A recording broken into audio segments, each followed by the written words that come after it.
ناظرین، قسط کا آغاز ہوتا ہے اور ہم نذیر کو ساتھیوں سمیت کیرے کی طرف جاتے دیکھتے ہیں۔ وہ بورو گھانک لگائے بیٹھا ہوتا ہے اور سائرہ کو نذیر کے ساتھ نہ دیکھ کر حیران ہو جاتا ہے۔ اسی لمحے بورو کے اشارے پر علی اپنا نیزہ نذیر کے ساتھی کے آر پار گزار دیتا ہے اور وہ سب ان پر حملہ کر دیتے ہیں۔ زبردست لڑائی شروع ہوتی ہے۔ نذیر کو بھاگتا دیکھ کر بورو علی اور دوراب کے ساتھ اس کے پیچھے چل پڑتا ہے۔ بھاگتے بھاگتے نذیر سائرہ کے پاس پہنچتا ہے جو تاجر آصف کے ساتھ اس کی منتظر ہوتی ہے۔ وہ اپنے لوگوں کو بورو کو بھٹکانے کے لیے چھوڑ کر خود بگی میں سوار ہو کر سائرہ کے ساتھ چلا جاتا ہے۔ ادھر بورو نذیر کے سپاہیوں کو دیکھ کر ان پر ٹوٹ پڑتا ہے۔ ایک سپاہی جان کی بھیک مانگتے ہوئے بورو کو سب بتا دیتا ہے۔ وہاں سائرہ نذیر کو اس کے قافلے تک بحفاظت لے جاتی ہے اور اسے متحد ہونے کی پیشکش کر دی ہے، جس پر نذیر کہتا ہے کہ اگر وہ اس کی بیوی بن جائے تو یہ ممکن ہو سکتا ہے۔ سائرہ غصے سے اس کا گلا کاٹ ڈالتی ہے۔ یہ دیکھ کر نذیر کے ساتھی اس کی طرف بڑھنے لگتے ہیں کہ وہ انہیں اپنی باتوں سے قائل کر لیتی ہے کہ وہ سب اس کے احسان مند ہیں اور یہ احسانات وہ ہمیشہ کرتی رہے گی اگر وہ سب اس کے ماتحت ہو جائیں۔ بھوک کے خوف اور دولت کے لالچ سے سب سائرہ کا ساتھ دینے پر راضی ہو جاتے ہیں۔ کچھ دیر بعد بورو اس جگہ پہنچتا ہے تو سب وہاں سے جا چکے ہوتے ہیں اور انہیں وہاں نذیر کی لاش ملتی ہے۔ وہ کہتا ہے کہ کوئی ان سے 2 قدم آگے چل رہا ہے۔ دوسری جانب کو اس پر ماریا منصوبہ بناتی ہیں کہ زنگیوں کو چکمہ دینے کے لیے انہیں یقین دلانا ہوگا کہ رملہ کی بندرگاہ پر اہم فوجی ساز و سامان ہے۔ ان کی ساری فوج وہاں جمع ہو جائے گی تو وہ اپنا کام انطاکیہ بندرگاہ پر بآسانی کر سکیں گے۔ بالین مشورہ دیتا ہے کہ اس کام کے لیے وہ صلاح الدین کے ہی جاسوس الیاس کو استعمال کر سکتے ہیں۔ عمار نے بالین کو اپنی وفاداری ثابت کرنے کا آخری موقع دیتے ہوئے کام اسے سونپ دیتا ہے۔ ماریا الیاس کے پاس جاتی ہے اور اسے ایک تھیلی دیتے ہوئے کہتی ہے کہ یہ قدس کے بحر منتظر اس کے ساتھیوں کو دے دے، انہیں سپاہیوں کی ضرورت ہے۔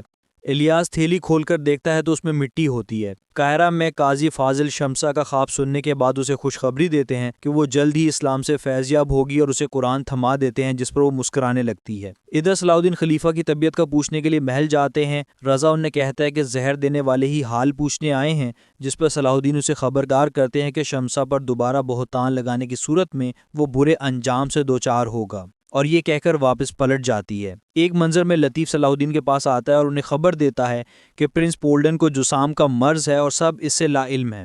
کچھ دیر بعد صلاح الدین اسی پھل فروش کے پاس پہنچتے ہیں جس نے شمسہ کو پھل دینے سے انکار کیا تھا، اور بلند آواز میں کہتے ہیں جسے وزیر کے بارے میں جو کہنا ہے منہ پر کہے، افواہیں پھیلانا بند کریں۔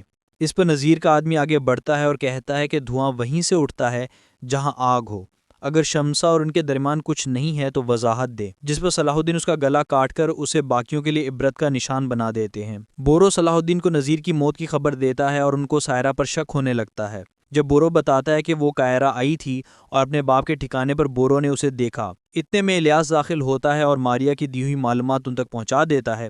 صلاح الدین کے پوچھنے پر وہ بتاتا ہے کہ غالباً ایک بہت بڑا فوجی دستہ اس کے باہر ان کے حکم کا منتظر ہے، اور ماریا کی دی ہوئی تھیلی انہیں تھما دیتا ہے۔ صلاح الدین اور اسس ریت کو آقا یعنی ریت کے شہر کی طرف ایک اشارہ سمجھتے ہیں اور منصوبہ بناتے ہیں کہ کاراتیگن رملہ جائے گا اور صلیبیوں کے فوجی دستے کو رملہ سے آقا جانے سے روکے گا۔ دوسری جانب شام میں سلطان یارکو کو حکم دیتے ہیں کہ وہ قاہرہ جا کر صلاح الدین کی مدد کریں۔ ادھر سائرہ راغب کے ٹھکانے پر واپس آتی ہے اور اس کے سپاہی وہاں موجود تاجرین کی گردنوں پر تلواریں تان دیتے ہیں۔ سب تاجرین سر جھکا لیتے ہیں اور سائرہ اپنے باپ کی کرسی سنبھال لیتی ہے۔ ایک جنگل میں مارکس کے پوچھنے پر بالین کہتا ہے کہ وہ صلاح الدین کی مخالفت مول لے رہا ہے کیونکہ وہ بھی صلاح الدین کی طرح اپنی جگہوں سے وفادار ہے۔ گیرک میں جاتے لیون مائلا کے کمرے میں آتا ہے لیکن وہ کمرے میں نہیں ہوتی۔ یہ دیکھ کر وہ لال سرخ ہو جاتا ہے، جبکہ مائلا بھیس بدل کر قاہرہ میں داخل ہوتی نظر آتی ہے۔ مائلا روتے ہوئے بائبورا سے کہتی ہے کہ اسے صلاح الدین سے ملنے دیا جائے، یہ بہت ضروری ہے۔ قاہرہ کے بازار میں قاضی فاضل شمسہ کے اسلام سے متعلق سوالوں کے جواب دے رہے ہوتے ہیں۔ اتنے میں مائلا صلاح الدین کے پاس آتی ہے اور کہتی ہے کہ ان کے کیرت نہ پہنچنے پر وہ جاتلیوں سے شادی کرنے پر مجبور ہوئی۔ اب وہ اسے جاتی ان کے شر سے بچائے، اور یہ کہتے ہوئے بے ہوش ہو کر گر جاتی ہے۔ شمسہ یہ سارا منظر دیکھ کر وہاں سے فوراً چلی جاتی ہے۔ ادھر مائلا کے نہ ملنے پر جاتلیون غصے سے پاگل ہو رہا ہوتا ہے۔ محل میں طبیب رضا سے کہتا ہے کہ اس کے پاس خلیفہ کی بیماری کا علاج نہیں ہے، جس پر رضا غصے سے اپنے ساتھی سے کہتا ہے کہ اس کے بابا کو اس حال میں لانے والی صورت کو کسی طرح قاہرہ سے بے دخل کرے، باقی کام وہ خود دیکھ لے گا۔ ادھر شمسہ روتے ہوئے لیلا سے کہتی ہے کہ اس کو قاہرہ سے کہیں دور جانا ہوگا اور وہ لیلا کو کسی کی امانت میں دے جائے گی۔ بازار میں جمشید سائرہ کے آنے کی تیاری مکمل کر رہا ہوتا ہے کہ بورو بھی وہاں پہنچتا ہے۔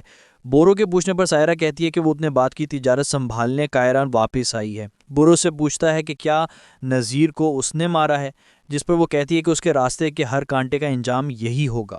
ناظرین، صلاح الدین ایوبی کی تمام ایپیسوڈ کو دیکھنے کے لیے ہمارے چینل کو ضرور سبسکرائب کریں۔